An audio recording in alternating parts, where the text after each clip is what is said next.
Lalu Nabi SAW setelah itu berdoa di malam itu juga.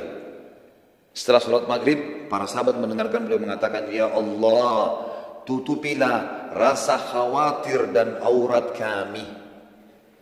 Orang Arab biasa membahasakan aurat ini adalah diri, keluarga, dan harta. Jangan sampai musuh berhasil menguasai kami.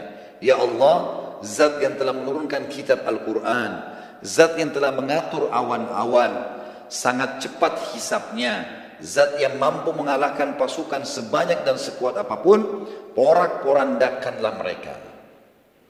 Dan doa Nabi SAW diijabah oleh Nabi, oleh Allah Subhanahu Wa Taala. Dan ini juga pelajaran teman-teman. Lihat ya, bagaimana Allah Subhanahu Wa Taala menjawab ijabah doa hamba-hambanya. Tadi Nabi sudah berdoa ya, porak-porandakan ya Allah. Lihat bagaimana jawaban doanya Nabi, ya, yang Allah kasih. Ada satu pimpinan Quraisy namanya Naim ibn Mas'ud. Naim bin Mas'ud ini teman-teman seperti dutanya Quraisy, duta. Ada di pasukan Ahzab.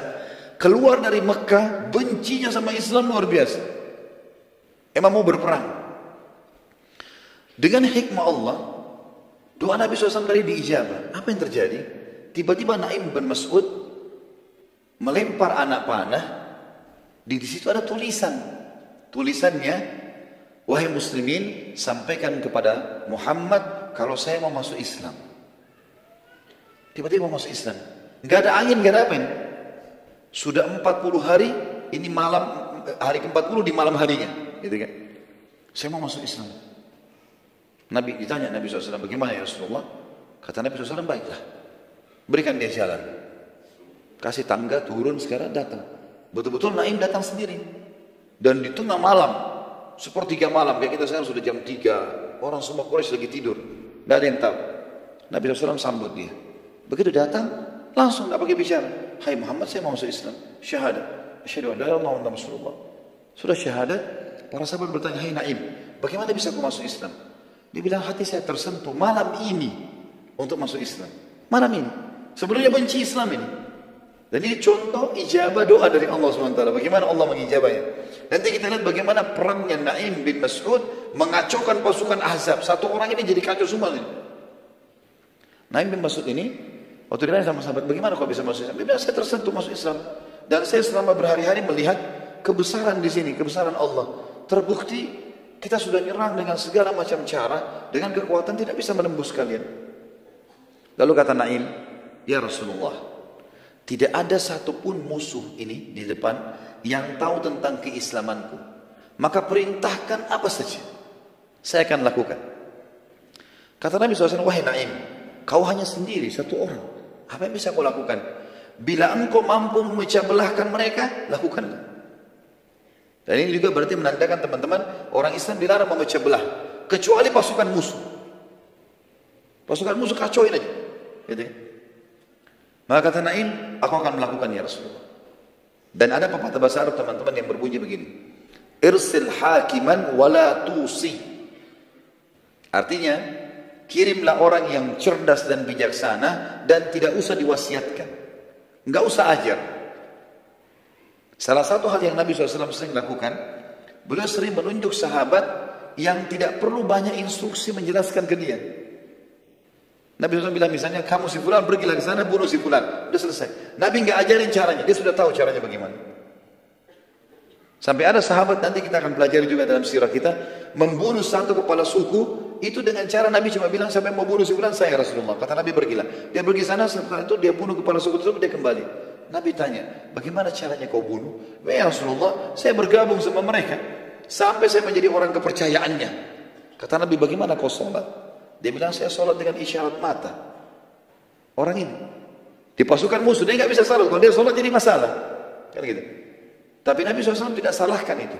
Ini di camp musuh, ya. Bukan di mobil, di motor. Perhatikan baik-baik, sudah pakai bahasa Indonesia. Jangan lagi salah gunakan. Naim bin Mas'ud radhiyallahu anhu turun. Ini orang bijaksana, orang yang cerdas. Nabi nggak cuma bilang, kalau kau bisa kacauin silakan. Dia bilang, saya lakukan ya Rasulullah. Dia punya cara sendiri. Dia turun dari parit, naik lagi ke parit sebelah. Gitu kan? Oleh sahabat diwaturkan. Caranya bagaimana? Allah alam, jelas naik. Kemudian yang paling pertama, waktu dia masuk ke pasukan, dia tunggu sampai mulai terang pagi, awal pagi subuh gitu. Dan ini teman-teman sekalian, yang paling pertama dia datang adalah suku Quraidah. Kan suku Quraidah ini berkhianat, ya, dari kesepakatan dengan Nabi SAW. Apa yang dia lakukan? Dia datang ke benteng mereka. Panggil, hai Ka'ab, hai Ka'ab. Pasukannya Ka'ab lihat, Naim bin Mas'ud. Salah satu. Jadi setelah Abu Sufyan, Naim bin Mas'ud pemimpin di Quraisy. Ini kepemimpinannya Quraisy. Dibuka pintu gerbang. Lalu Naim masuk. Setelah masuk, ngobrol-ngobrol sama orang Yahudi, tokoh-tokoh Yahudi disuruh kumpul sama dia.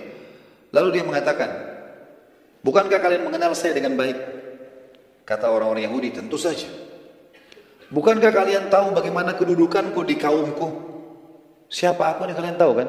Oh iya tahu. Setelah Abu Sufyan dia. Abu Sufyan mati nih jadi raja di Mekah. Naim bin Mas'ud. Lalu dia bilang, bukankah kalian juga sudah tahu bagaimana kebencianku pada Muhammad dan agamanya? Kata Yahudi, iya. Kami tahu itu. Kalau tidak benci, tidak mungkin mau memerangi sampai ke Madinah. Lalu orang-orang Yahudi mengatakan, memang ada apa hai Naim? Naim berkata, kita telah mengepung tempat ini selama 1,5 bulan. 45 hari. Ini sudah masuk waktu 45 hari. Ya. Jadi tadi kurang lebih 45 hari ya. Kurang lebih seperti itu. Bisa juga dikatakan ini adalah hari ke-41. Kita sudah mengepung 40 hari. 41 hari. Dan aku melihat Quraisy sudah merasa jenuh, kata dia. Bila mereka balik, tiba-tiba balik nih, hari ini balik tiba-tiba, maka tertinggallah kalian sendiri di kota Madinah. Dan pastilah dengan jumlah kekuatan kalian saja tidak akan mampu mengalahkan Muhammad. Terbukti, sekarang 10.000 orang yang kami bawa, plus kalian 1.000 ini, tidak mampu mengalahkan. Apalagi kalau kalian cuma sendiri, di dalam kota Madinah lagi. Kata orang-orang Yahudi, apa saranmu hai Naim? Kata Naim, saranku, kalian meminta minimal 10 orang tokoh Quraisy tinggal bersama kalian di benteng ini. Dan pastikan agar mereka tidak menolak itu. Supaya kalian bisa memastikan kalau Quraisy pulang, kalau Quraisy tidak akan pulang karena ada 10 pemimpinnya di kalian. Bukan ditahan, bergabung dengan pasukan kalian saja. Kata Yahudi, ide yang bagus itu. Naim radhiyallahu anhu mengatakan, baik saya pamit, pulang. Tidak tunggu. Detik itu juga, Naim bin Mas'ud langsung mendatangi orang-orang Quraisy, suruh datang kepada Abu Sufyan, kumpul hai Abu Sufyan, kumpul semua Abu Sufyan dan tokoh-tokoh panglima perang tokoh Quraisy kumpul semua. Kata Naim, bukankah kalian sudah mengetahui bagaimana kedudukan di sisi kalian? Bagaimana kedudukanku di sisi kalian? Kata mereka, kami tahu siapa kamu. Kamu pimpinan kami. Baik. Bagaimana, kalian sudah tahu bagaimana kebencianku terhadap Muhammad dan agamanya?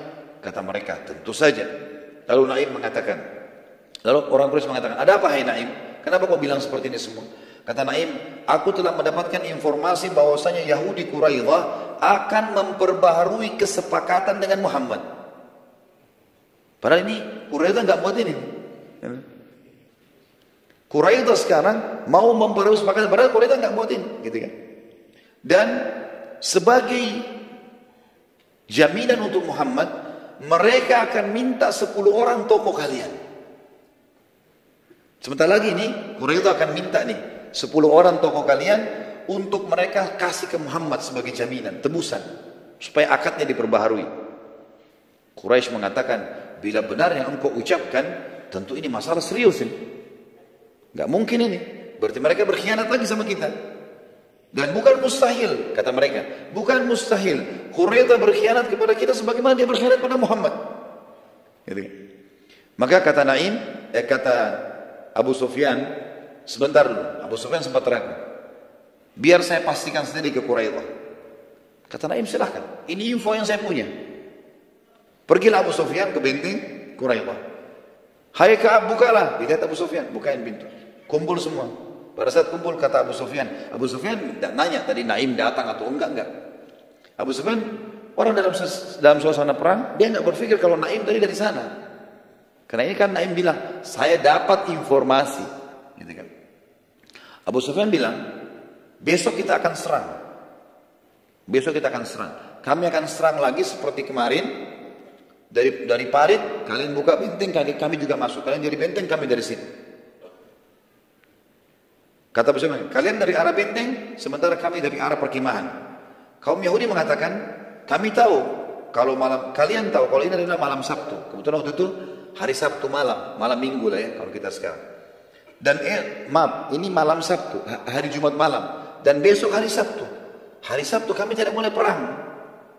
Dalam agama Yahudi nggak boleh perang gitu.